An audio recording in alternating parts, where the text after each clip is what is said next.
Hello friends, मेरा नाम है C Vaibhav Agarwal. Welcome in my YouTube channel. तो आज मैं बात करने जा रहा हूँ वोडाफोन केस के बारे में। वोडाफोन ने अभी अभी एक केस जीता है टैक्स डिमांड का, जो काफ़ी पुराना चल रहा था। जैसे कि आप यहाँ देख सकते हैं कि Vodafone group PLC won the arbitration case against the Indian tax demand steaming from the retrospective change in the nation tax law. Vodafone ने जो ये केस जीता है वो इंटरनेशनल कोर्ट में जीता है, ना कि इंडिया की किसी कोर्ट में जीता है। और आपने यहाँ वर्ड देखा होगा रेट्रोस्पेक्टिव चेंज। रेट्रोस्पेक्टिव चेंज होता क्या है, जब भी गवर्नमेंट को कोई टैक्स में अगर बदलाव करना है और उससे वो छूट गया है तो वो क्या करती है कि आज अगर उसने कोई चेंज करा तो उसका इफेक्ट वो पुरानी डेट से, मतलब किसी पिछली डेट से वो डाल सकती है।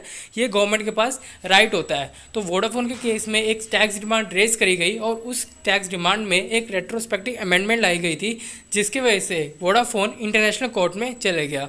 और जैसे कि आप देख सकते हैं कि ये जो केस लगाया गया था ये वोडाफोन की होल्डिंग कंपनी द्वारा लगाया गया था, ना कि इंडियन वोडाफोन द्वारा। जो बाहर वोडाफोन की होल्डिंग कंपनी है उसने इंटरनेशनल कोर्ट में ये केस लगाया था, जो वोडाफोन यहाँ पे जीत चुकी है। तो चलिए ये देखते हैं कि वोडाफोन कितने रुपए वोडाफोन को वापस मिलेंगे और क्या गवर्नमेंट आगे क्या फर्दर एक्शन लेगी और इससे क्या वोडाफोन के शेयर में कोई बड़ा इम्पैक्ट देखने को मिलेगा कि नहीं मिलेगा। जो वोडाफोन की होल्डिंग कंपनी है उसका ये केस चल रहा था 2014 से और उसका डिसीजन आज आया है 2020 में। तो उसने ये कहा था कि जो रेट्रोस्पेक्टिव अमेंडमेंट लाया गया है ये against the principle of equality and the treatment under India और नीदरलैंड बायलैटरल एग्रीमेंट है। तो सबसे पहले समझना पड़ेगा कि जो वोडाफोन है वो नीदरलैंड की कंपनी है और ये जो बायलैटरल एग्रीमेंट होता क्या है, हमेशा एक देश दूसरे देश के साथ एक बायलैटरल एग्रीमेंट होता है जिसके तहत वहाँ के जो ट्रेड को है उसको काफ़ी सहूलतें मिलती हैं। उसके जो इनकम टैक्स है उसमें काफ़ी रिलैक्सेशन मिलती है। हमारे इनकम टैक्स में काफ़ी रिलैक्सेशन दी गई है दूसरी कंट्री के साथ, जैसे India Netherland, India USA, India Australia. तो हर देश के साथ हमारा कोई ना कोई बायलैटरल एग्रीमेंट होता है। तो उसमें कुछ ना कुछ प्रिंसिपल्स होते हैं, कुछ सिद्धांत होते हैं। उस सिद्धांत के बेसिस पे ही वहाँ के लॉ एक दूसरे पे इम्पोज करे जाते हैं। तो वोडाफोन का यही कहना था कि जो रेट्रोस्पेक्टिव अमेंडमेंट लाई गई है अंडर इनकम टैक्स या against the principle of equality है, जो बायलैटरल एग्रीमेंट में लिखा गया है इंडिया और नीदरलैंड के।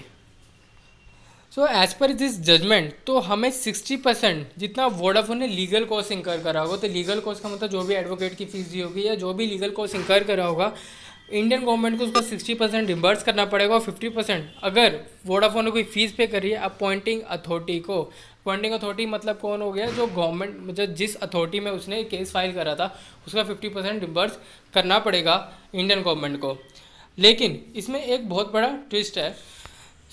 अगर मैं फ़ीस की बात करूँ तो वो आ रही है अराउंड 40 करोड़ रुपीज़। अगर 60% उनके टोटल फीस की बात करूँ तो वो आ रही है 40 करोड़ रुपीज़, मतलब 4.3 मिलियन।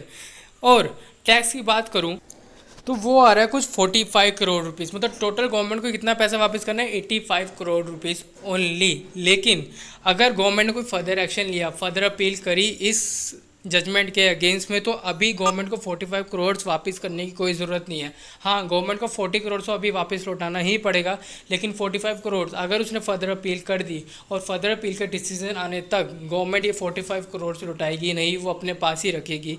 और आप अगर देखेंगे तो 85 करोड़ इतनी बड़ी कंपनी के लिए कोई भी मायने नहीं रखते, और इतनी बड़ी कंपनी के कोई शेयर में आप भारी फ्लक्चुएशन नहीं देखेंगे कल मार्केट खुलते ही।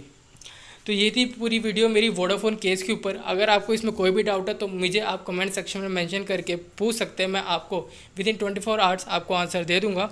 और आपको ये वीडियो कैसी लगी प्लीज़ मुझे ये भी ज़रूर बताइएगा। तब तक के लिए मिलूँगा आपको नेक्स्ट वीडियो में।